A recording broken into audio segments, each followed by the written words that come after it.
All right, everyone. We are back. Well, as usual, part of us are back anyway. I'm here with Nathan and Carrie. And me. You just introduced me. I totally missed that. But anyway. So as always, this is the 546 project. And, well, 5 and 4 anyway. We're short-staffed again, but the other ones are out on the field. Jason is actually preparing for his upcoming nuptials. So we want to send early congratulations out to Jason. And Kevin is doing Kevin stuff. Do we just say that? I guess. Kevin is doing Kevin stuff, and Nathan and I got together. We're the core duo right now. Yeah, we've been the core duo for a couple months, 4 or 5 months. Yeah, something like that. But we're keeping the hope alive, keeping the flame going. That's right. We're living the dream. The struggle is real. Carrie's here too, so on her phone on Facebook, but she is here. And the cats are here. We may, if it keeps going on the way it is, we may turn it over to the cats. They'll talk about their favorite cat food. That's right. And even the food that they ask for by name. That's and all right. that Which stuff. is Yummix. Mm-hmm. That's right. That's right.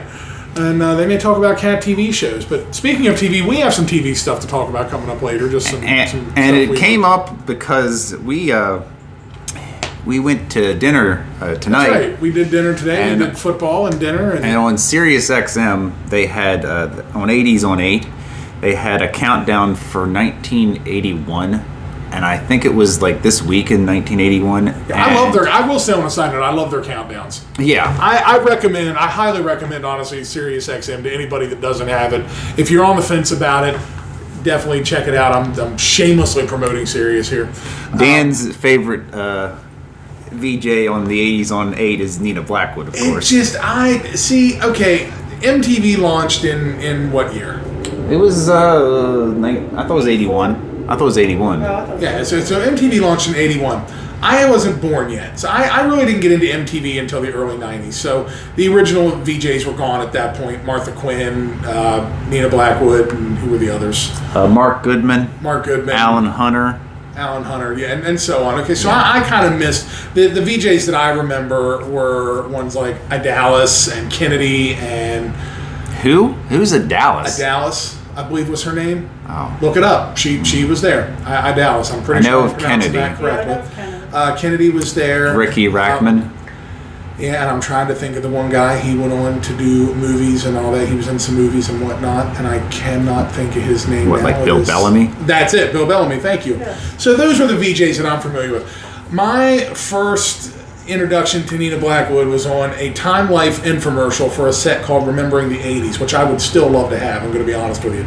Even in this day of downloading music and all that, it was just a very well put together 80s collection. And and keep in mind, this is coming from a blind person's perspective, she sounded amazing. I thought Nina Blackwood had a very nice voice. The years have not been kind to Miss Blackwood. That's all I'm saying. I believe years and cigarettes have altered her voice quite a bit. Now, I'm saying this, and we're going to look this up later, and we're going to probably find out that there's some horrible reason why she sounds this way, and I'm going to feel like an ass, which is nothing new for me, but I just tell me she doesn't sound rough. Maybe she chewed tobacco or something. Maybe, but it's that whole Kathleen Turner thing. Kathleen Turner doesn't quite sound the way she used to. Definitely a far cry from when she was Jessica Rabbit, that's for sure. There's not too many people that are of that age that look just as good. Or I understand. It's hard. I mean, the years. Do we look as good or sound just as good as we did like 10 years ago? I don't know. I honestly don't think my voice has changed. Honestly, even when my voice changed as a teenager, it got a little bit deeper. My voice was never overly high to begin with. Do you look as good as you did 10 years ago? I looked better 10 years ago. I had more hair, and there was less of me 10 years ago. So, no. But actually, I'm thinner than I was 10 years ago. And in every focus group, fans, there's always one exception. So, there you go. That's true. You're right. I agree with you. Yeah, but we burn in your light, Carrie. That's not like Randy Orton. That's right. Randy Orton? Randy Orton? Randy Orton. No, I'm glad you are. I mean, I'm contented with at 37 the way I show yeah, up. I bow to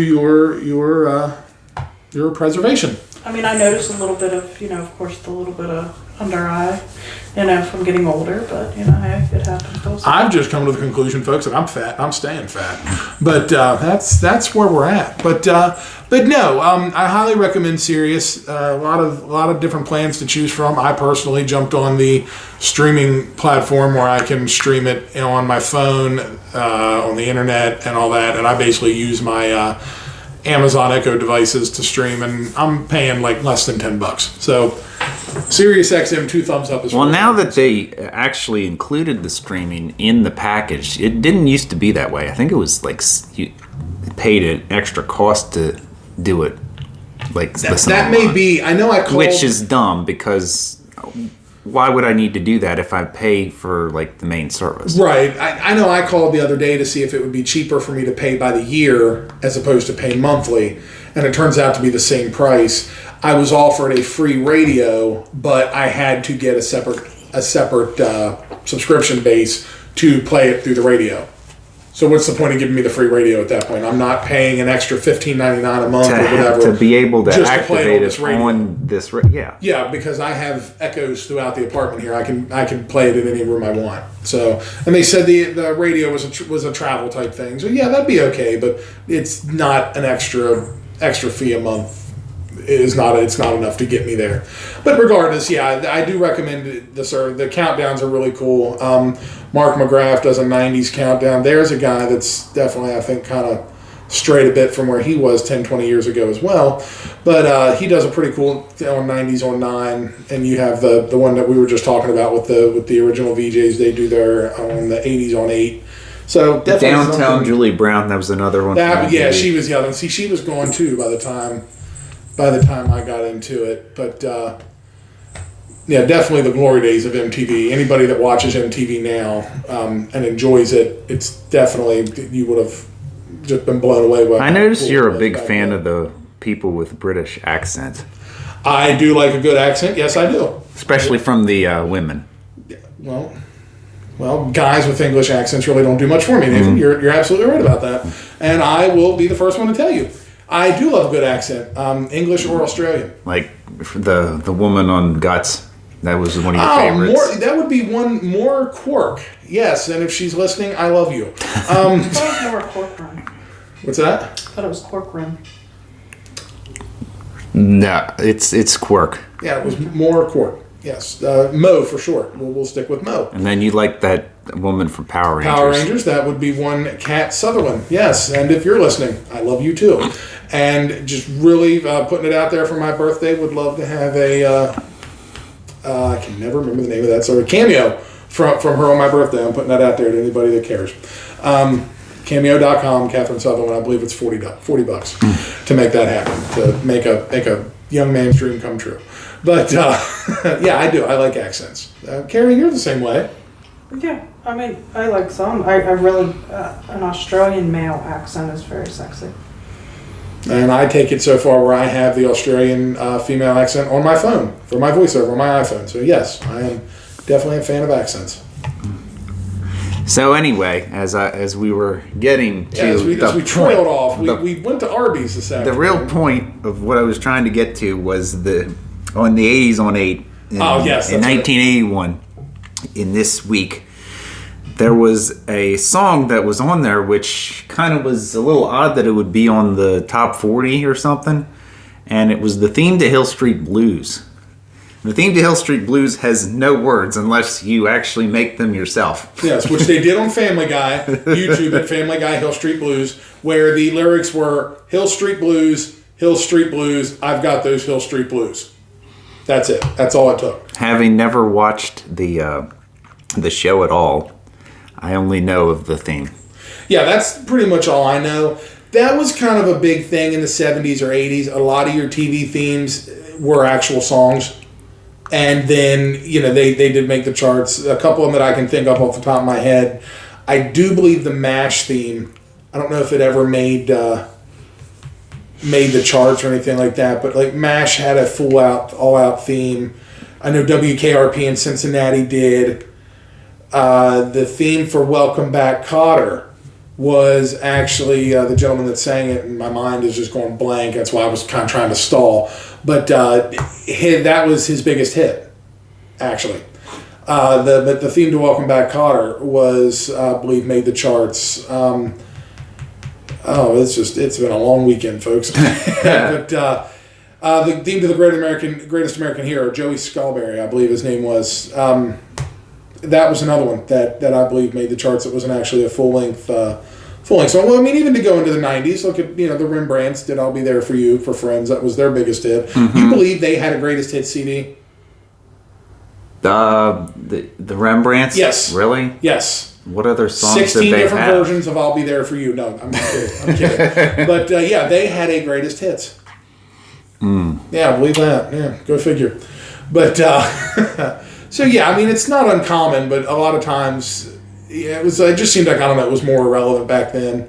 You had a lot of the songs would end up making the charts, but no, Hill Street Blues had a great theme. It was a really cool theme. And I don't really watch enough TV on primetime as it is, like to determine how many shows actually have a theme anymore, right, or they just kind of roll into short credits or something. A cold opening or whatever.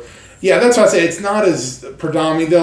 A lot of shows will take songs, that are already out there and kind of make a theme. But I think it was more, like I said, relevant back then. There were certain songs that were done for the show. It's like the Miami Vice theme or whatever. Yeah, Jan Hammer. Mm-hmm. I think the name. Yeah, like for that was a great theme too. Yeah. So we kind of got to playing around with some of our favorite TV themes. A couple of the ones I mentioned, like I love the old WKRP and Cincinnati theme. Knight Rider had a cool theme. That was always good. That was instrumental, no words. Did they use the same theme for the remake, or did they kind of change it up a little bit? Kind of a variation thereof. It kind of, if I remember, it kind of had, you knew what it, I mean, if you were into the original Knight Rider, you kind of saw where they were going with it. It's really sad that didn't get more than one season. That happened during the writer's strike. Yeah, and that's kind of contributed to what that just killed a lot of shows back then. When didn't they have, what was the other show that was? It'll come to me. It was the woman. The Bionic Woman? No. This was a show that had like a male lead before, but it was a female. Was that Night?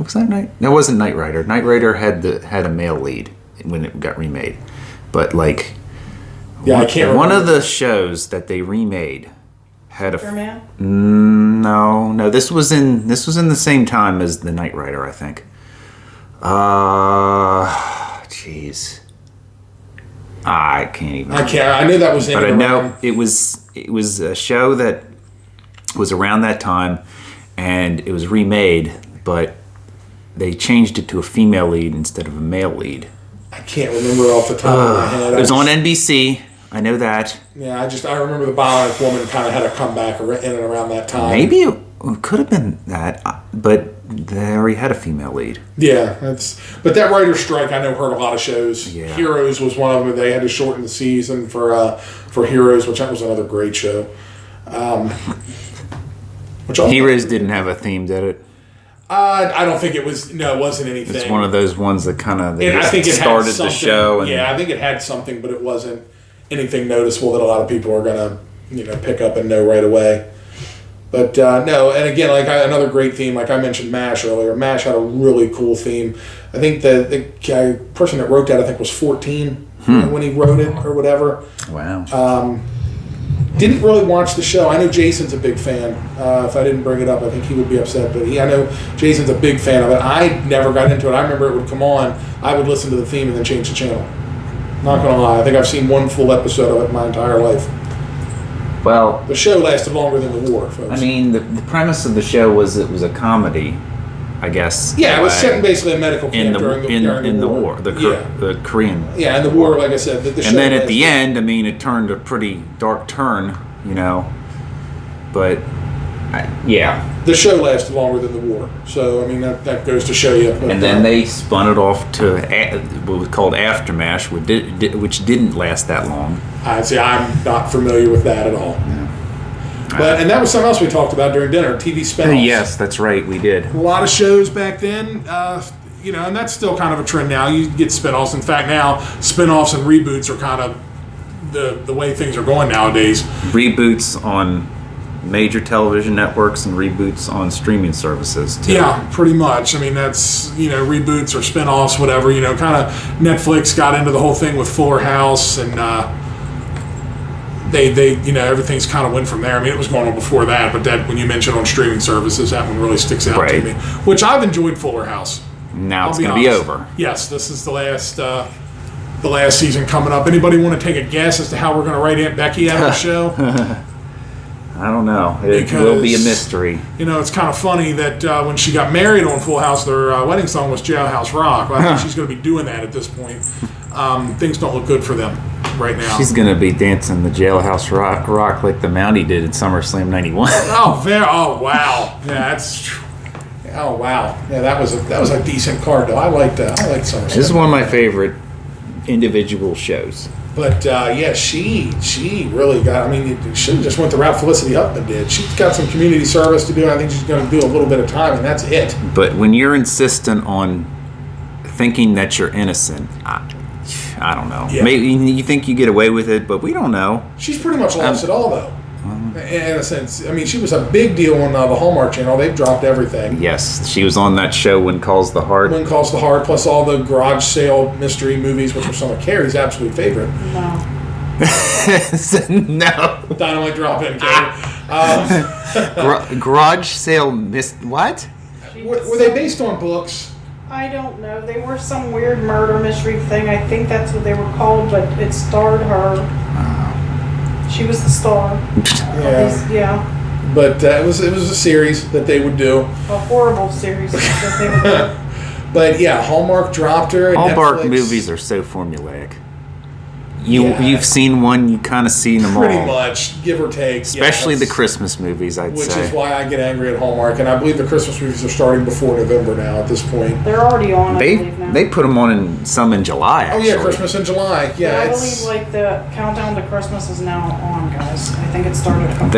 They're so, in my opinion, they're so easy to make that we could probably make one. Pretty much. We could definitely write one. Definitely. All we need is a wheel, and that wheel would have a list of all of the women that are usually star in the Hallmark movies, like Candace Cameron and who else? Who's the other ones?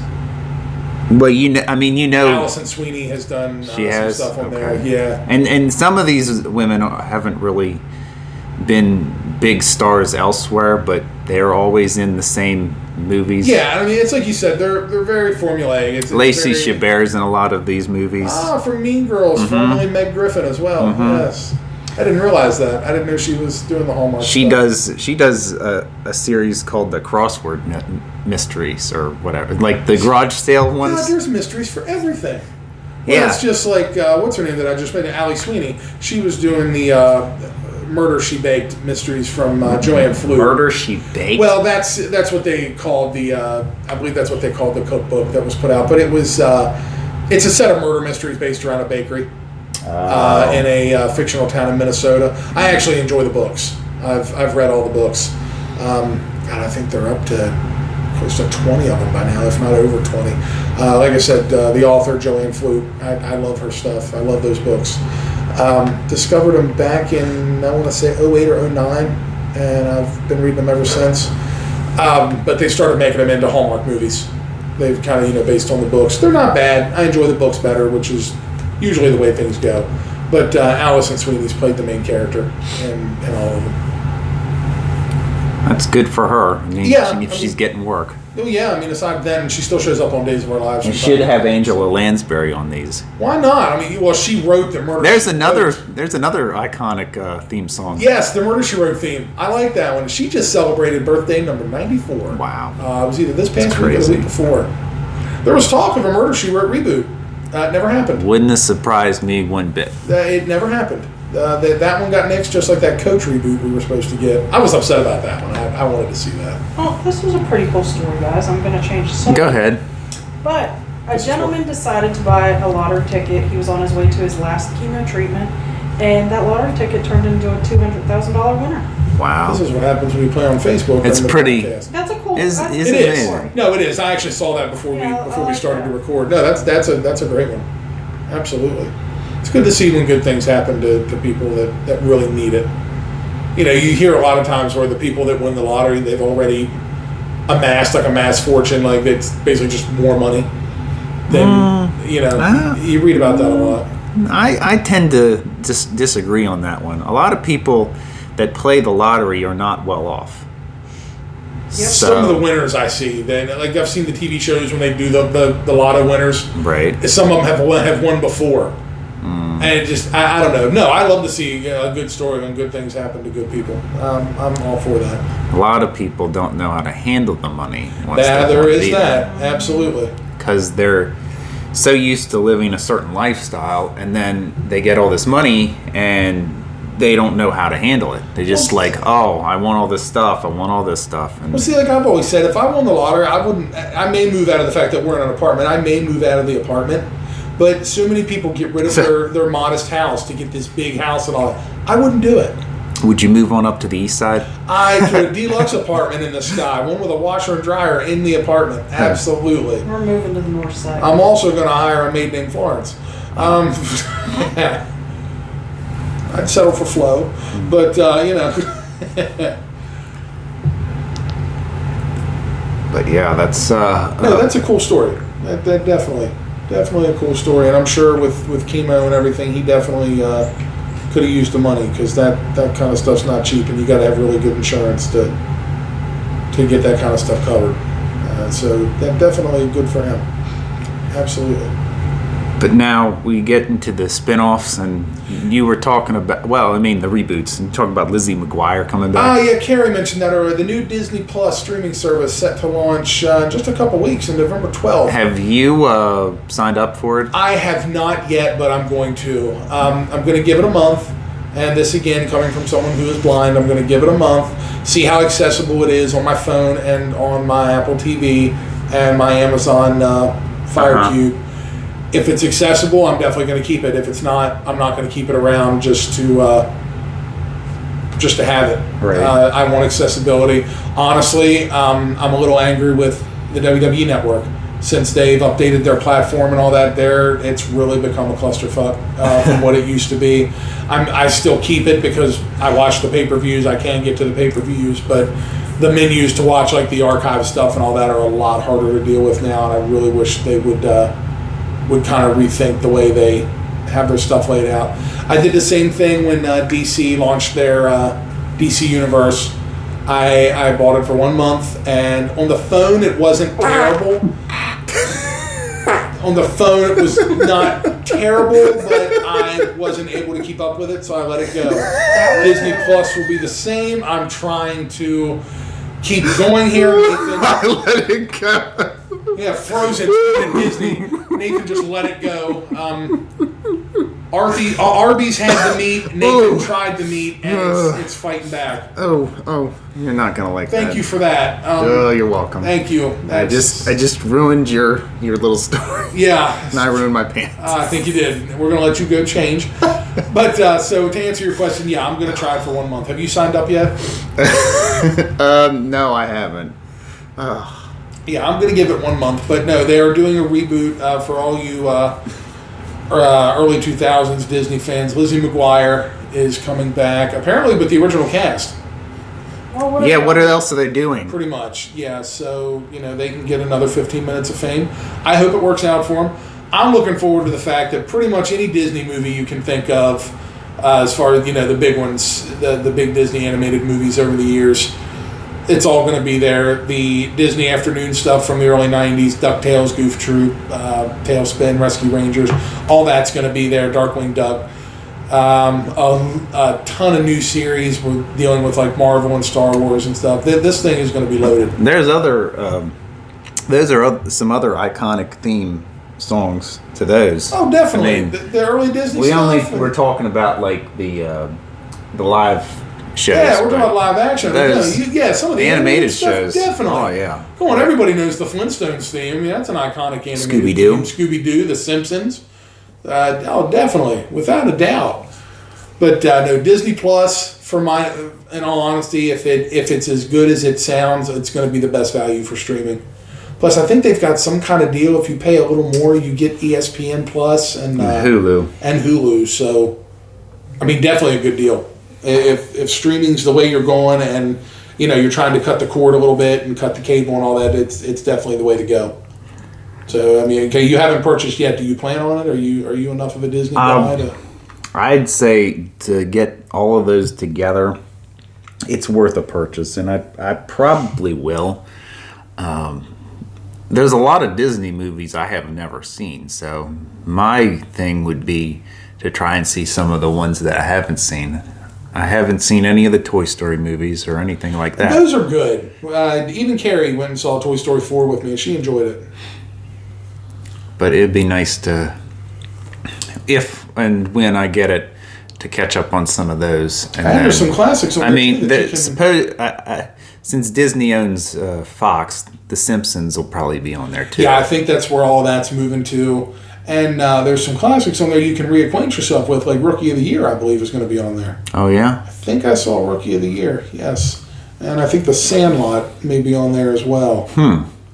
Oh, because of their 20th Century Fox. Yeah, I guess with their deal and stuff. So, I mean, there's some stuff that's a lot.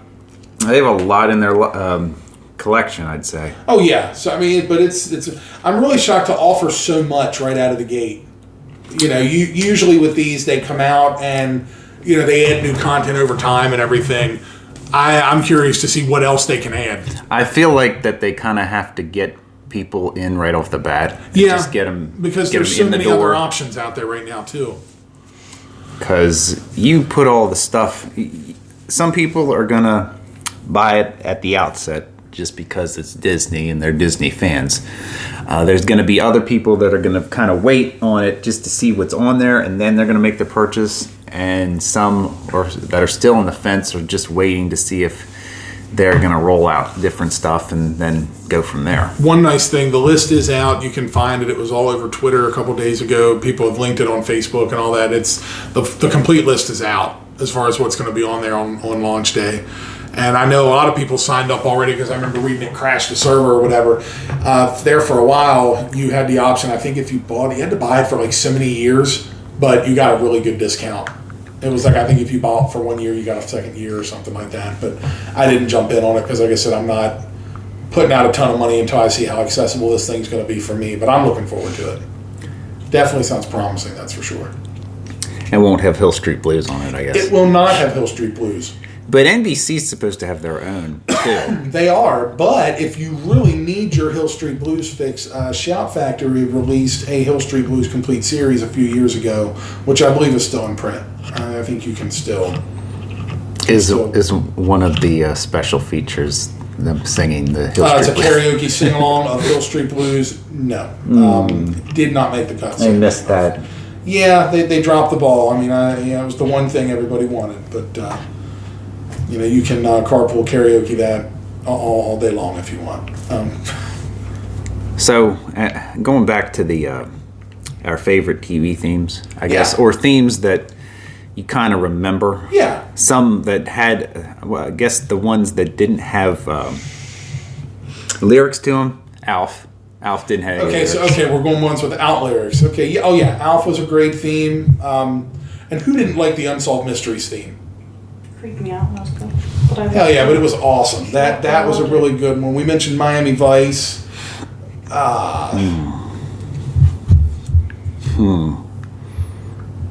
Well, Knight Rider. Knight Rider. Ones that didn't have lyrics. That does make it kind of hard.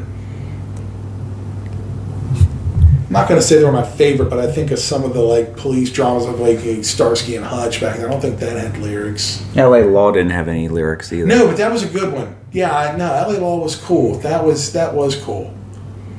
Of course, Law and Order. I mean, you can't really go. Yeah, definitely one that everybody knows. It's probably all you have to do is play 2 notes. Yeah, and exactly. You know exactly what it is. I had that as a text alert tone back years ago when I had an Android phone. We should, if we were able to get away with it, we would have a contest of.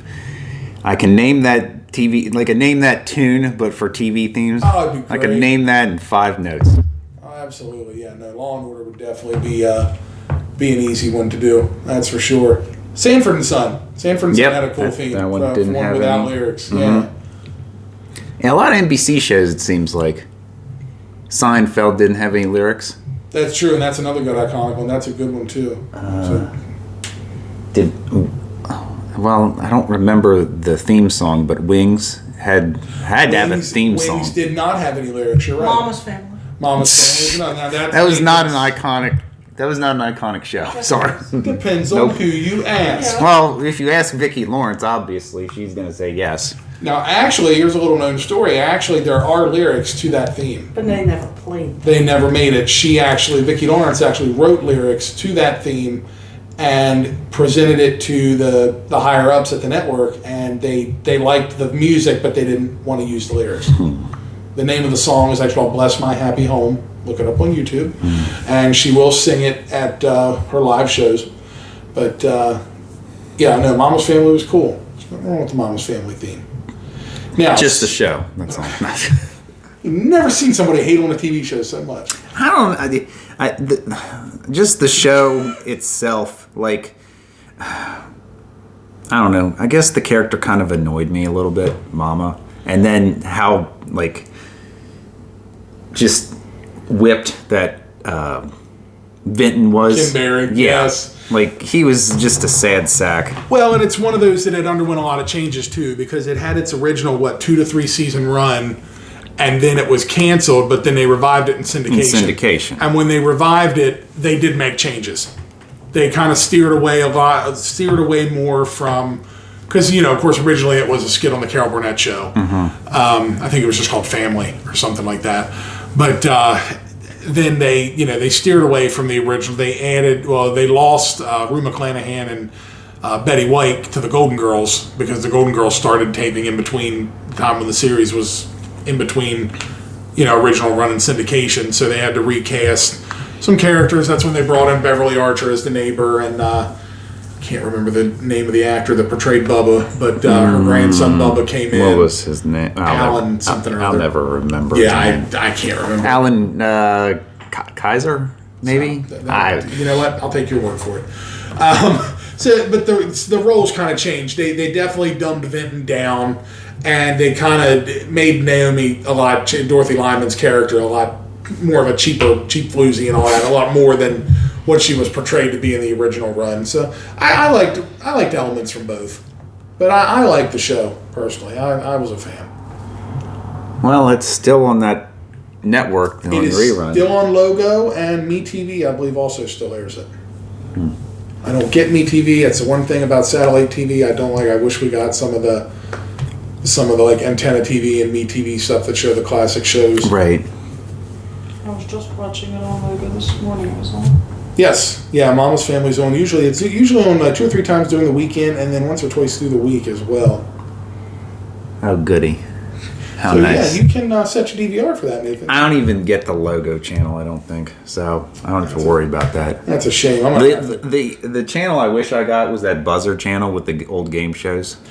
That's not as great. They don't show a lot. Oh, yeah. We have it on the over-the-air stuff, like on the actual TV side of the... Yeah, now they do show... What I like is they show Classic Concentration. At least you mean the Trebek version? Yes. Oh, was there another version of it? Well, I thought they had just Concentration. Maybe. But that was older. But no, the Alex Trebek version, I remember watching that when I was a kid in the 80s. That was on at 10:30 because it was cool to watch that before The Price is Right. And I love Classic Concentration. Classic Concentration was on NBC, of course. And sure, why not? Then CBS obviously had The Price is Right. Yeah, depending on where you were, it would be on different times of the day. Yeah, well. I can remember watching it at like 10 or 10:30. Because I think they may have moved it to noon for some networks or some affiliates moved it to noon or 12:30 after the noon news or whatever. The ones that Buzzer had that I've got to see that I like, they run that. They actually show reruns of Supermarket Sweep with David Ruprecht. David Ruprecht. Yeah, which is actually supposedly getting a possible revival. Everything's getting a revival these days. Hosted by Leslie Jones. we're gonna revive our podcast here. Yeah, eventually we're gonna reboot our podcast with new people. We're gonna reboot our podcast, and hopefully everybody decides to show up this time. But they're all gonna be played by different people. Yeah, we're gonna hold the names, but they're gonna be different people, and we're gonna executive produce. I mean, we'd probably get a better chance of filling the roles with other people at this point. Maybe, because apparently people can't take 2 seconds out of their day and send us an email. But anyway. Yep, no emails. Yeah, nothing. Not even going to give the email address this time. Couldn't even give away DVDs. I know. I mean, we offer free stuff. God, don't even get me started. Couldn't mail them an Arby's sandwich and they still wouldn't do anything. I highly recommend the triple stack that we had today. You want to give your verbal review of the triple stack sandwich? I like triple stack as well. That's a different kind of sandwich. Put that in my soda. But no, basically, I'm going to put it this way. Arby's claims they have the meat. Today, they had the meat. It was very good. 3 different meats. They had the braised beef, they have the roast beef, and they have the corned beef on the triple stack. With beer cheese. Beer cheese, and then they have a special mustard, and it's on a pretzel roll. With the little crispy onion things. Yes. And I mean, it was epic. That and some curly fries, I was great. I was in good shape. Of all the fries at different fast food places, which is your favorite? That is tough. McDonald's when they're fresh and hot and salty. All out of any of them? Mm-hmm. But they have to be fresh, hot, and salty. Because do you like the shoestring aspect of them? I don't know what it is. It's just the way they taste. Just that taste. They're just really good. That's really tough. I like the taste and the texture of them. Wendy's has good fries. I like Wendy's fries. Their fries are okay. I'd say, Checkers fries are obviously...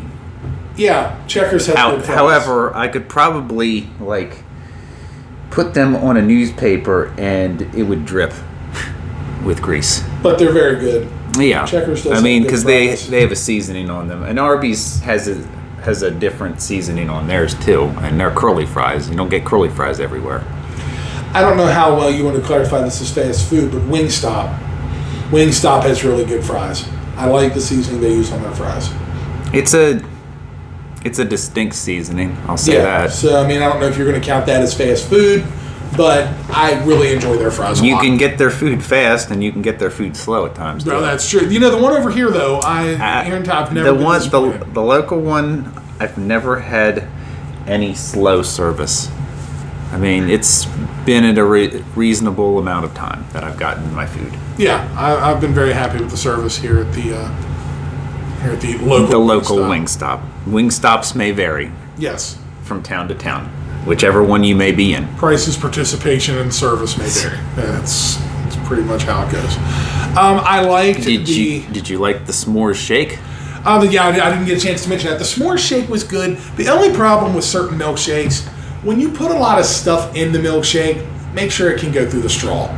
Well, they need to give special straws. Yeah, maybe a little wider mouth straws, yes.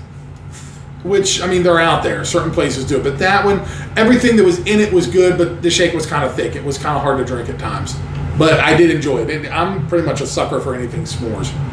So, yeah. Definitely not going to complain about that. I would say that I had the triple meat stack as well.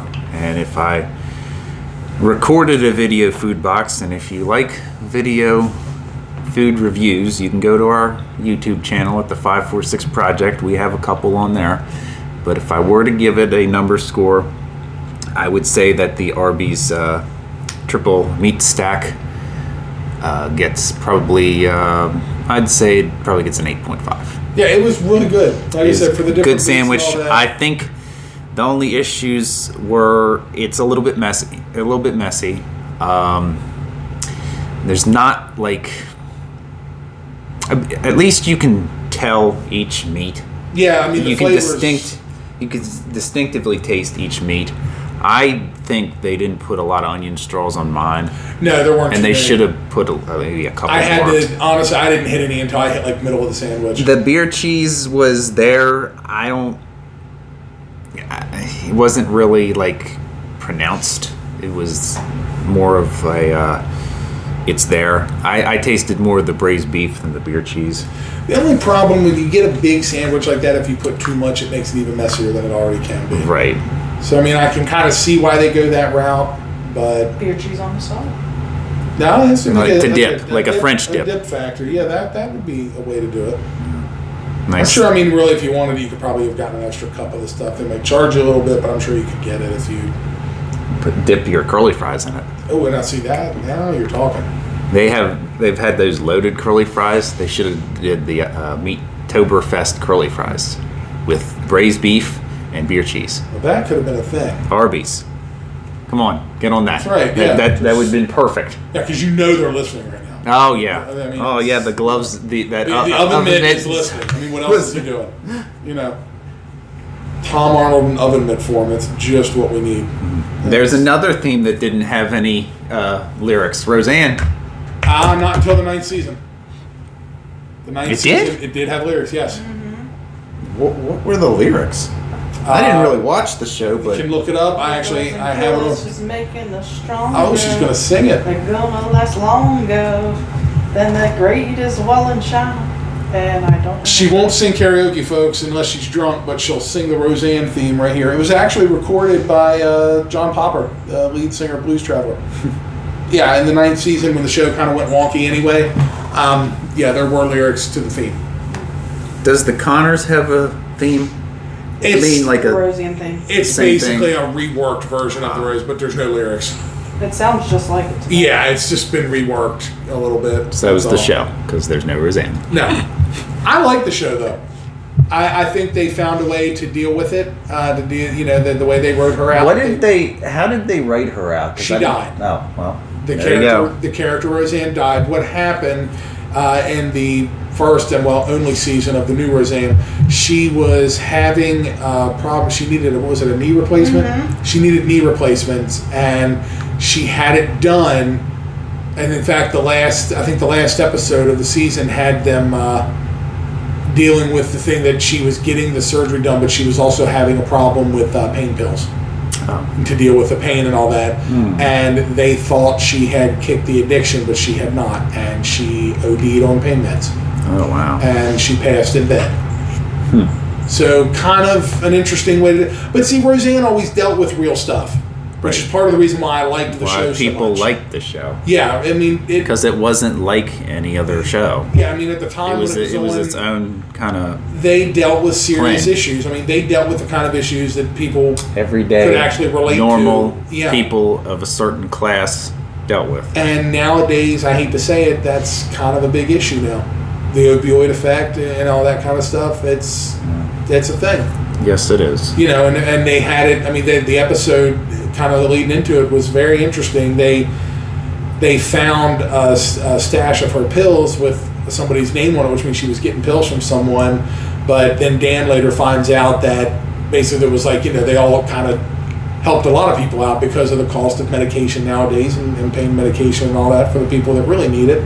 And it was a whole thing. But I thought they dealt with it in a decent way, kind of the way that type of show would do it. And I was happy with it overall. And I like the spinoff. Just thought of another show that did not have lyrics in their theme. Okay. Dallas. Yes. We talked about Dallas this weekend. We talked about Patrick Duffy at Arby's. Yes, we did. He was there. No, he was not there. He was not there, but it surprised you. He was there in spirit. What's he doing right now? I mean, I do believe Scuzzlebutt still needs a leg. But Now, he actually did do the Dallas reboot. Yeah. Larry Hagman was on there until he died. He died, yeah. But they were on there. I mean, I think they tried to get as many of the original. I saw some of that. I thought it was a decent it went over well. Yeah. I think it went 2 or 3 seasons? I want to say, it was definitely 2. I don't know if it got to a 3rd. I think Larry Hagman's passing kind of put a damper on it. I think that kind of... Yeah, I don't know. I think just the ratings kind of tailed off and they just got tired of it. Yeah, I mean, but I think that kind of put a hurt on a lot of your longtime viewers were there for that. But it was really cool to see that they brought so many people back and that there were so many of them were willing to do it. Beverly Hills 90210. Oh, that was another good one. That was a good theme without lyrics. Mm-hmm. Very good. Of course, the rehashed alternate universe 90210 is kind of weird. Alternate universe? You know, the Fox has 90210, but they're playing like exaggerated versions of themselves, and I watched the entire first. The way she described it, I didn't quite understand what they were doing. It's kind of bad. Very bad.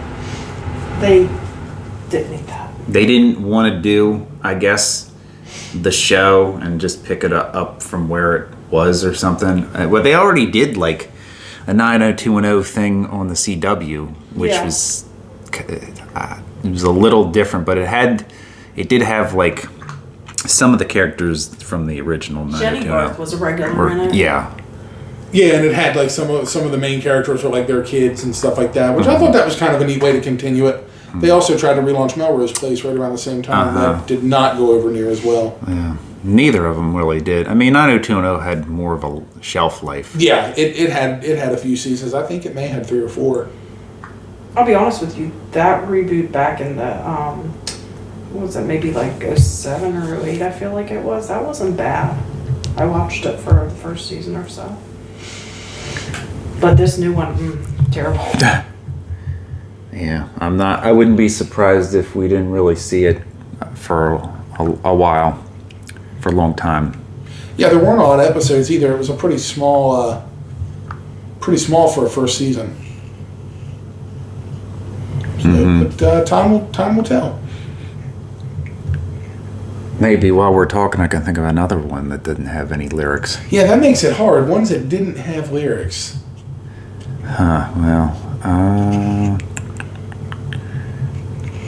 Just kind of going through things. I don't think that show you liked that we were talking about, Nurses, had any lyrics. I got one. Nurses did not have lyrics. That was a good show. But The White Shadow, one of my favorites. I liked the theme of that. All right, Carrie. The Cosby Show. Oh, yeah. Cosby Show did not have lyrics. They did have that version where they were like, hey, or whatever. I don't remember all that. That was the one where they were doing like the Motown or like they were in the tuxedos and stuff. It was the one where Lisa Bonet came back. Oh, okay. Yeah, when she was married and Raven Simone was on the show. The show had like 2 or 3 different, like three or 4 different themes, but it was all kind of the same. Got to remember the one that kind of sounded more orchestrated, like it was an orchestra doing it or whatever. The last one was more of the on the streets type. But no, the Cosby Show. Go ahead. I couldn't even do it because they all kind of had the same kind of beat, but it was just kind of changed up. Yeah, they just kind of like reworked it. I don't even know, like, how many different times did they rework the theme? It's like 6 different times. They almost had one per season, right? Because they had the one. Did it go that many? They had the one season 1, and then they had the one that Family Guy spoofed off after that.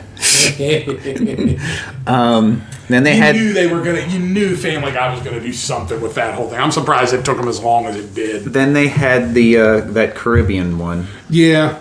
And then they had the one where they were like in the tuxedos. Yeah, that was more the one that sounded more orchestral. And then they had the one at the end where where Bill was dancing against the wall with the graffiti on it. That was the last. Yeah, that was one of the last seasons. So, like, what's that? 5? I just named off. Yeah. So there you go. But it was on for so long that they could. Yeah, I guess was that 8 or 9 seasons? I thought it was 9, something like that. Maybe 8 or 9. One of us is right, and it's harder to think that, like I said, without lyrics. And I think ones with lyrics. Good Lord, that's easy. Oh yeah. But wait, I had another one. Wings. Yeah, we said Wings. Oh, I didn't. Okay. Yeah. No, Wings. Yeah, Wings was a good. I enjoyed Wings. A lot of the NBC shows, as we kind of went over, they were the ones that didn't have lyrics. Lyrics were too good for them. And they had to hire singers, and it's a whole thing. I mean, my God, look at it. Days of Our Lives is still on the air on NBC, and their theme has never changed except for a brief time in 2004. But they still have McDonald Carey saying, like Saints of the Hourglass, so are the days of our lives, and he's been dead for years. Huh. So... That's easy enough. If he records it once, they can just that's just it. I mean, they just keep it going. Yeah, he just repeats that same thing every day. I wonder when that show's ever going to go off the air. It's still hanging around. I think it's still signed for a few more years. It's their only soap. Yeah, it's NBC's only soap. Like ABC's only soap is General Hospital. CBS still has Young and the Restless and Bold and the Beautiful. And that's it. There used to be like 9. Well, you had the ones we mentioned. There was also... CBS had As the World Turns and Guiding Light. Right. ABC had All My Children and One Life to Live. NBC had... Well, they kind of ran through, Days was always there, but I guess... They had Passions there for a while. Santa Barbara was one. Santa Barbara. I remember that Evening Cruise when I was little. What else they have? I mean, there were ones that, before we kind of knew. Oh, yeah. Like Ryan's Hope on ABC. There's one. Search for Tomorrow. All these ones. Wow, you're really... I know, really reaching back there. But as... TV viewership has gone the wayside, so have the soap operas. Yeah, it's hard to write for a show that comes on every day like that. Well, now and I think they used to do that kind of stuff live, or whatever. I don't know, but I know Days tapes 6 months in advance. Right. Yeah, they're up to 6 month in advance tapings now. So it is extremely difficult to rate for a show like that because you're just repeating the same type of storylines. Which they do. They do, yeah. They do it a lot. Just the characters change up. That's... I don't know. I've just always I've been watching Days of Our Lives since 2003, end of 03, beginning of 04. And I just wonder if all that bad stuff happens in one town, why don't they just move? That's kind of been my thing. Yeah. You always see you'll get into a character, they'll go away for a while, they come back and they talk about how great their lives were, where they were going, but now for some reason they always come back to Salem and then their lives fall apart again. Something's wrong with that town. Get the hell out of that town. St. Elsewhere. Oh, that was a good one too. There's yes. Another team that didn't have lyrics. Starring another NBC. Howie Mandel, NBC show. Howie Mandel and Mr. Feeney. William Daniels. William Daniels. Yes. Yeah, Denzel Washington was on that show too. Was he really? Mm-hmm. Mark Harmon was on that show. Did not know that. Wow. Okay. Murder, She Wrote. We said that one too. Well, you really aren't here, are you? Not paying attention. She's in and out. That's great. She's fading in and out. That's great. But at least she knows. She showed up at least. I mean, that's that's better than nothing. But yeah, St. Elsewhere was actually a cool show. And actually, if you want to, for you conspiracy theorists out there, if you want to look at crossovers and all that, there was a really cool site at one time, Pabala, I think it was called, or something like that. It talked about all the different crossovers of TV shows and ones that exist in the same universe. Like St. Elsewhere is kind of an epicenter of all. Did you ever see the end of St. Elsewhere? I've heard about the snow globe thing. Yes. Something about it shows the one doctor come home, his autistic son is on the what it is. I think you see an an outside exterior shot of St. Eligius in the snow. Then the one doctor comes home, his autistic son was on the couch asleep or something, and he gets up and there's a snow globe of the building. So it essentially is the show was nothing more than an autistic child's dream.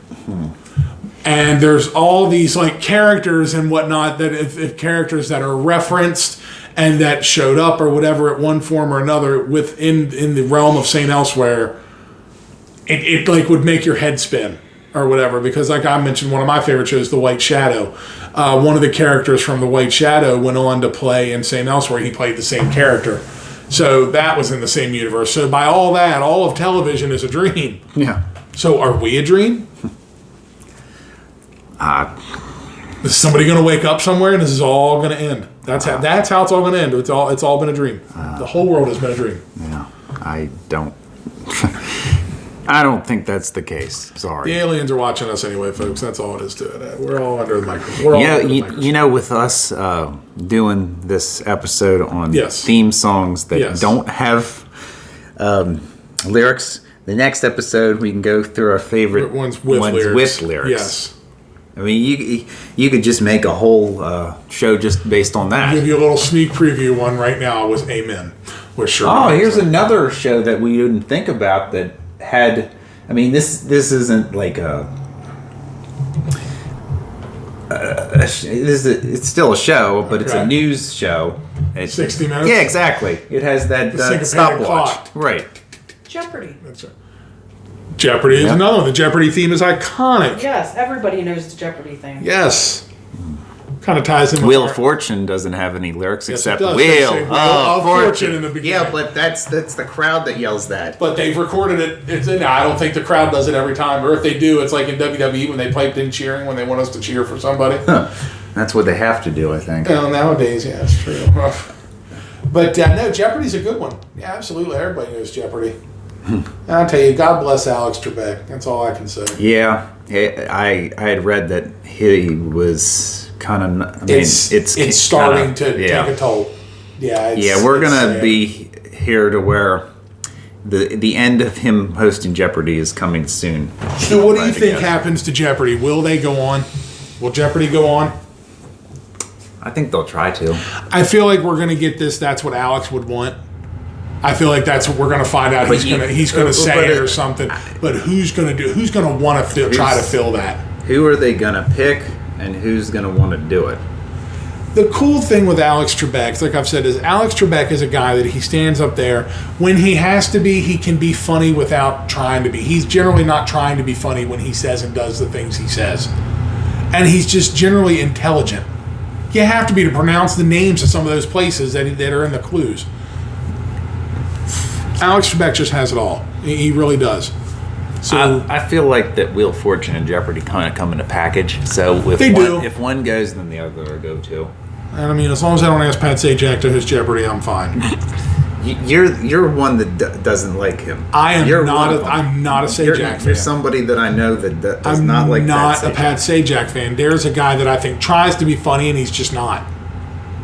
He's just got a very different sense of humor, and I think he drinks. Well, don't start rumors that may not be true. It was written down. There was a story on it about like a year or so ago that there was rumors of him taking nips between takes or something. You didn't read that? No. Look it up when we're done here, and you can go next podcast. You can tell everybody how I was right. How Sajak was a raging alcoholic. No, I'm not saying raging alcoholic. But he, I think, helped himself to a nip of the stuff from commissary every once in a while. And hats off to Vanna White, too, because from what I understand, Vanna still looks good, and she has the easiest job on TV. So she didn't have to turn. No, she just touches them now. She touches the screen. Yeah. Well, for as long as she's been on the show, they should make it easier for her. Pretty much. I mean, she's another one. I mean, she's transcended time. Like, she's still very pretty from what I understand. And she does her thing. Yeah. I don't know about you, but I think that's a good show. I think we've covered the realm of everything. You know, I get my Sajak out there. We wanted to do a show where we covered one topic and one topic only. That's it. We certainly do, and we left it to the next episode when we cover the TV shows that had themes and our favorite. Yes. I mean, that had lyrics to their themes and some of our favorites through there, if we remember that far. That's right. Because we don't do this every day. No, that's right. But we'll make a mental note. We wait months and months, and we'll make a mental note. We'll put it in our Google calendars and our favorite AI intelligent voices that give us our reminders that help us live through the day, and we'll get reminders, and we'll remind ourselves to do favorite themes with lyrics on the next show. Which will probably be the sole hosts of, if I had to be a betting man. More than likely, that's kind of the way it's been. But hey, you know what? We will keep on. Much like Sonny and Cher said, the beat goes on. So, Carrie, anything to add? No. Didn't think so. I'd like to add our social media. Oh yeah, because we are out there. If you search for us on Facebook, the 546 Project, you'll find us there. We post some of our just other things that we see. Just random things, exactly. Twitter, same way. And that Twitter handle is _546_project. A YouTube page that I mentioned earlier, the 546 Project, just search there. That's the home of a lot of our video food box reviews and some scratch-off